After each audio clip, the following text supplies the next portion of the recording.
the mutant one. I'm hoping that you did. Can I check? Oh no, I'm very sure I did Mr. Worldwide again. No, that's the one I saw first. Yeah, I was like, I saw this deck and you had it right. So then you changed it to Mr. I almost had like Pitbull come on just in the playlist. I don't know. All right, Mutant Mayhem. Budget upgrade. The Wise Mothman is the face one. Pretty cool commander, but 1 and a black and a green and a blue for 3/3 flying insect mutant.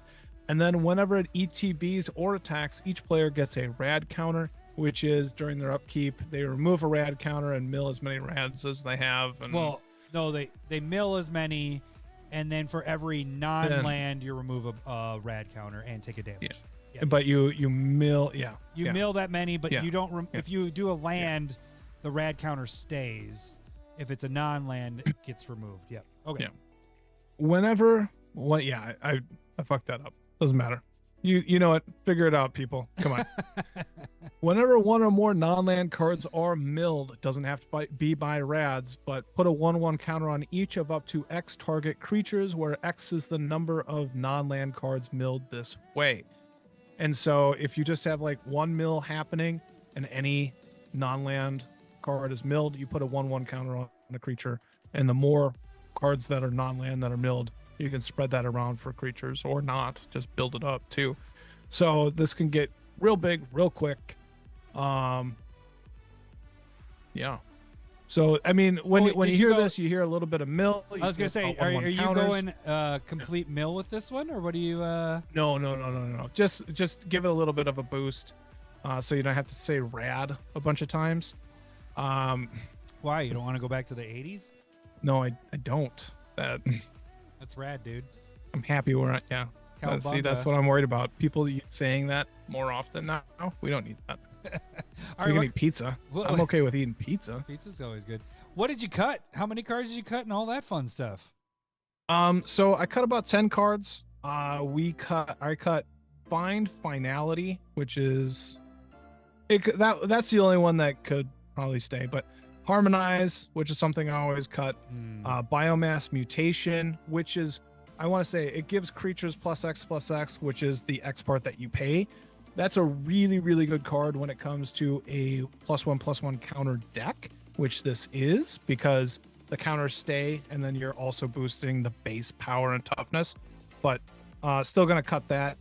Putrefy, Power Fist. They had all 3 of the talismans in here. Cut them. Try and avoid the non-super really good artifact ramp in any green deck. That's what I suggest. And then Fraying Sanity, which is like, if a person mills, they got to mill twice as many. That's just one person. And so don't like doing that either. And then Island. So cutting 10, and then cool cards. We can, what's that? Mr. Unlimited. How come mine's on top and yours wasn't? Because you put the budget ones in first when you first do your tag. Like if you start with Mr. Unlimited when your first tag, it does whatever you do first. And so it doesn't matter. Yeah, doesn't matter. Angel of Suffering. It is a black angel 5/3 flying. If damage would be dealt to you, prevent that damage and mill twice that many cards. So you are milling a ton of cards that way if people are attacking you, and you're going to basically get revenge with whatever creature you're putting 1/1 counters on as you mill it because of the Mothman. Next one is Deranged Assistant. It's mill a card at a colorless, so it's a creature replacing one of those talismans, but it's mana and a little bit of mill for yourself. And then it just is, it's a nice little switch. It's something that you're not going to be playing a whole ton of in other decks. And so that's why I would, I think there's going to be better ramp out there, just like any elf or something that goes and puts a land into play. But this is a nice card that fits on theme a little bit more. Yeah, it's on theme. Yep. So next one's going to be Dread Summons. X and black sorcery. Each player mills X cards. For each creature card put into your graveyard this way, into a graveyard this way, create a 2/2 black zombie creature token. There is a bit of a zombie sub-theme in this deck as well. It's like mutants and zombies and stuff like that. So The zombies are going to be relevant. Milling a bunch of cards on everybody is going to be relevant. And you can put those 1/1 counters across those zombies that you create because the trigger happens after this resolves. And so this, I think, is a really, really nice card. I like that. Yeah, that's really good in here. Next one is Emery, Lurker of the Lock. One thing that this deck does not do almost at all is any type of graveyard recursion or playing around. And so just a little bit will go a long way in this. That's odd. For a deck that's milling yourself, you want to do recursion stuff, you know that. Right. And so I think they kind of missed that part, and they're probably more it's just rad counters, you know, so everybody's kind of milling themselves, but it's not a mill deck by any means. And it's more like proliferate and really focused in on 1/1 counters. And so I would go with a little bit more like graveyard recursion. Emery's going to get back any artifacts that you mill or want to sacrifice for benefit, yada, yada. So Emery's a great card in that regard. Cheap, also self-mills. So it will trigger your Mothman for that stuff. Next one is Lich, Lord of Unks. This, you can create its own zombie, black-blue zombie, and you can pay blue-blue, black-black.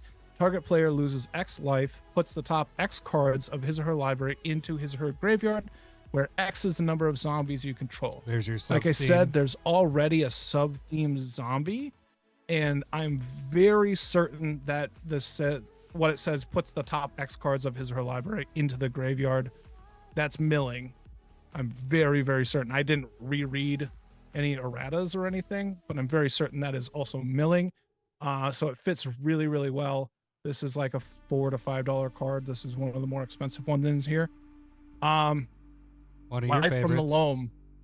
One of my favorites, but I think it fits perfectly in here in a self-milled deck. It's 1 in a green, sorcery. Return 3 target land cards from your graveyard to your hand.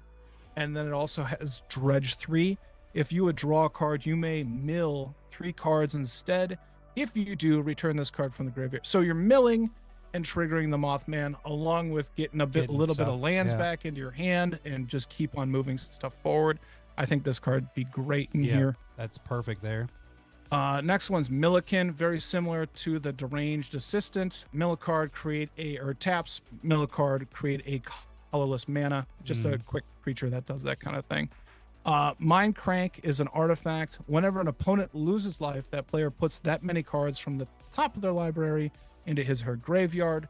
And that's I'm not 100% on this being mill, but it's going to put creatures in, or put cards into the graveyard that you can play around with. We got Sir this Conrad might be the only in it. time we've ever crossed over and both done the same thing. But Sir Conrad the Grim, 5 mana, 5/4. You kind of already said it, but yours works really well because you're milling to put stuff in there. So that was right. Fantastic in this. And so it has the everybody mill thing. It also combos with the one that I just talked about up there. This little guy right here? Yeah, that one. Mind Crank. So whenever they take damage, they mill. And whenever Sir Conrad has a creature go into the graveyard, it doesn't matter from anywhere. Yep. And so it'll just keep on milling. Each opponent too. It's not just that person that that's brutal. That's good. So that goes together really well. And again, the nice thing, almost all of these cards do some sort of self-milling, just mill in general, but also just kind of work. So you're moving the game plan along. You're also able to just kind of mill cards and gain advantage with Mothman right there. Nick is gonna hate this deck. He might. And then I think this is the last one. Yeah. But Vantra's Gargoyle, 1 in a blue. It's a 5/4 flying. It cannot attack unless defending player has 7 or more cards in their graveyard, and it can't block unless you have 4 or more cards in hand. But it taps each player, mills a card. And so it's a 2 mana, 5/4 flyer that mills everybody, and it's cheap. It's like a 25-cent card or whatever. So the total right here is $19.13 for 10 different cards to add in. we got under our budget every time here. Nice. High five to us. All right. Well, now we move on to Mr. Worldwide or Mr. Unlimited. Mr. Unlimited. How many cards you got here? Oh, wait. I got to go up the other way. It's just kind of cards that 13. didn't fit in. So there's 13. But Altar of the Brood, whenever you have permanent come into play, all your opponents mill a card. So that works. Blossoming Tortoise allows you to get, it does a little bit of self-mill and then also brings lands back. Bruvac is just going to be able to double up on that mill. I'd much rather have that than freeing Sanity, but, you know, budget stuff. Crucible of Worlds, getting your lands back from your graveyard. This one's cheap, but Cruel Somnophage. It's from the new Eldraine, but target player mills 4, and then it's 2 mana, and its power and toughness is equal to the amount of creatures that are in all graveyards. Oh, wow. Yeah, that's pretty good. That can get real big, real fast. It has the mill aspect to it, so I like it a lot. Dreamborn Muse, at the beginning of each player's upkeep, that player mills the top X cards, where X is the number of cards they have in their hand. That's always fun to do that one. Everybody. Yeah. Geth is a little bit more graveyard play, where you Lord of the Vault.